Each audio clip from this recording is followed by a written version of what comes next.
Alright, let's face it, we all love having big shoulders and we want to get big shoulders. We see these steroid people, and there's nothing wrong with taking steroids to a certain degree, obviously, nothing against that. But the truth is, when you take steroids, you look incredible and you have a nice pairs of shoulders because of the androgen receptors, right? But can you do it naturally? The answer is, sure you can. So in this video, I'm going to be teaching you guys and giving you guys my biggest tips when it comes to growing your shoulders, getting those Death Star shoulders as a natural. I'm 100% natural. I've never taken anything. I've been training for 4.5 years, nearly 5 years by this September. So it's been a long time, but I gathered a lot of knowledge, things that work and things that don't work. So in these tips as well, I'll also be showcasing things you shouldn't be doing, because there have been people that have been giving some advice that they think works for them, and it may work for them because they're on steroids, but it doesn't really work for us natural people. We have to kind of work slightly harder and do a different approach, if that makes sense. And also I'll be showing you guys a few shoulder exercises. So we'll be hitting shoulders and arms today. So this is my workout, my personal workout that allowed me to grow my shoulders. And obviously I switch it from time to time, but I'll be explaining everything. So if you guys enjoyed this video, leave a like down below. I am making this video because a subscriber asked me to. So if you want any video requests, don't be afraid. Comment down below. I respond to everyone, even if it sounds retarded, sounds weird. Who cares? We're all in this together. So leave a comment down below if you haven't or you want to. Subscribe to this channel. It means a lot to us. It allows us to make better quality videos. And also follow me on Instagram if you want to see more of my life and also want to DM me, ask me more personal questions there. Let's get straight to the tips.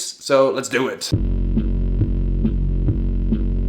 So first thing is first, there's been a new trend saying that training your front delts, so overhead presses, are useless and you should only hit lateral raises, and that the lateral raises are important. And that's far from the truth. Well, lateral raises are significantly important. It does create that aesthetic look. However, when it comes to growing your shoulders, you actually want to grow the size of it, make it look huge. The lateral raises does make it significantly aesthetic, but you don't want to neglect the size. Size is important. So stop neglecting your overhead presses. Keep on doing it. That is a fantastic workout. You see, I did an experiment. I've been doing lateral raises and overhead presses for the first 3-4 years of my lifting, and then I heard about this rumor saying it's not useless. It's useless at all. It's completely worthless. Who cares? So I stopped doing it for a little bit to see if it's true, and I noticed that my shoulders started shrinking. The actual size of it, the mass of it, was shrinking, and I noticed that I was weaker in different lifts. So I immediately stopped doing that and I started doing it again, and guess what? My shoulders grew again. It's weird, but it does make sense. I feel like those bodybuilders are giving those advices because, well, they're on roids, and the roids help with shoulders, specifically traps and shoulders. So as a natural lifter, I would recommend you do this. Do overhead presses, preferably something in the heavier side, just to move some mass. Obviously, make sure form is on point. It's very easy to tear or break your shoulder rotator cuff, so be very careful. And obviously do lateral raises. That one you want to go more lighter weight, more feel the stretch and everything. And also don't forget the rear delts. And that leads me to my second tip. You're neglecting your rear delts. Rear delts is what creates that nice little aesthetic part right here. And you see that and you think, oh my gosh, steroids, what? But that's far from the truth. Rear delts is very boring. No one wants to hit the muscle and we tend to skip it. I'm guilty of this. Hey, I take full...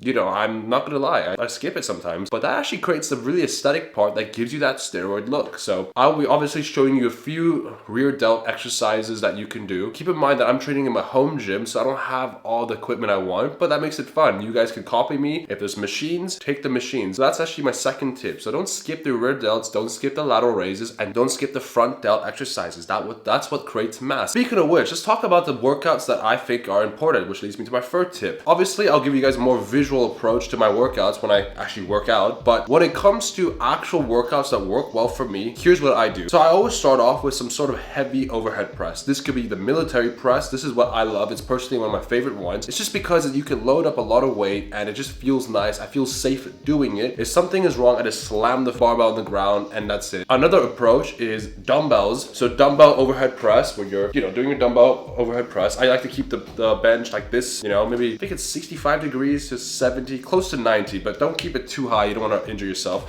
And make sure your arms are like this so you get that nice stretch, but safe. The dumbbells are a great workout when it comes to muscle symmetry. You're both working on both arms. It's great. Overall, I think it's a better approach compared to the barbell. The barbell is just more fun for me, and also I train in my home gym, so it's a lot more convenient to do. So when it comes to the side delt, I personally do a superset. I think supersets are incredible when it comes to shoulders. So I do a heavier style, 8 to 10 reps of lateral raises. So I do 22 kg each side. And then after I do a superset. So I get like a very lighter weight, so 14 kg for me. And I just burn it, just get as much blood as I can. And then I do 4 kilos each and just move it, move it, move it. This is great. You want to get as much blood as you want, but you know, doing the both heavy and lower rep variation works really well. Now, another option, which I personally don't have in my home gym, but many people enjoy, is the cable variation. I don't personally have a video of me doing it, but I'll just pop a person right here. It's incredible. Doing cables are great. It constantly has tension. You can adjust it the way you want, and it's incredible. I personally don't do it as much just because I don't have the option, but if I did, I would definitely incorporate it. Now, let's get to the rear delts. Rear delts are very important. There's a few things you can do. You could do this movement right here where you're kind of like doing like this. I don't really know the name of it, but it's really great. I don't have the option as well in my house, but what I do is rear delt lateral raises. So I lay it flat on the bench that's obviously arched up, and I do the movement like this. It's a great movement. It's just incredible. I think it's probably one of the best ones. Of course, go lighter weight, but don't go too light, but make sure you get to failure. And this really does create a good stretch and good muscle. So these are some of the workouts I do. There are so many other great workouts out there, but the main ones are these ones. And if you're not doing these ones or a variation of these ones, then you should start doing it. It's incredible, and do it. Which leads me to my last tip. Your shoulders are like other muscles. We tend to neglect shoulders and triceps and arms because they're considered a smaller secondary muscle. We put more effort in our back, chest, and legs, but don't neglect it. Your shoulders are just as important. You need to lift as heavy as your chest stuff. You need to give it attention. Not giving any muscle group attention will cause it to be, lacking. And obviously, if you have a genetic gift, like, your chest is really big, you don't have to train your chest as much, but you need to bring up your weaknesses. So if your shoulders are your weaknesses, perhaps it's due to a few things, genetics, but we can't always blame our genetics. We need to take action. So start putting in more volume, more frequency. Instead of training it once a week, try twice. If you're doing it twice a week, try 3 times. I wouldn't go more than 3 times, but try doing it more. Put in more work. Trust me, that's the main reason. There's not really an issue. There's never like, I can never grow. This is gonna be impossible. It's never impossible. You just gotta analyze the situation. Okay, what can the issue be? A, genetics, awful, or B, I'm not training as hard. But the only way to really fix it is figuring out what's wrong, add more frequency, and if needed, change your style of workouts. Perhaps the workouts you're doing aren't good enough, or maybe you're not doing the ones that I told you to do. But these are the tips that I really believe worked, and I was very surprised because many people don't know this, but it is the way to do it. And I don't blame you guys. You see big YouTubers talking about, hey, the fucking front delts are not useful. You get that in the bench press. Sure, but it's still very important. You're practically telling everyone to neglect a big chunk of shoulders. Don't neglect those parts. Don't discard the training, and don't treat the shoulders like it's a secondary workout. You know who you are. But again, if it's lacking genetics, you're working really hard. I don't want to be the guy to say this, but you got to work slightly harder. We all have our genetic gifts and weaknesses. My weaknesses are arms. My arms are my weaknesses. My chest and back have been growing really well. So what I do is I create a dedicated arm day. Sometimes, that's what I do. That's what you need to do. So if you have those issues, create a dedicated shoulder day, if you know what I mean. So anyways, those are a few of my tips, man. These are great tips when it comes to actually figuring out the issues that you're having and just tackling it perfectly.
again, don't be afraid of the question. There's no wrong question unless it's something crazy, but then again, who really cares? I'll answer it. So thank you guys again for watching. If you haven't already, please subscribe. It does allow us to make better quality videos. And if you enjoyed the video, like the video down below. If there has been any concerns, something you want to add, leave a comment down below. Feel free to give me any critiques. I want to improve all the time. So I'll see you guys on Friday. Peace, boys.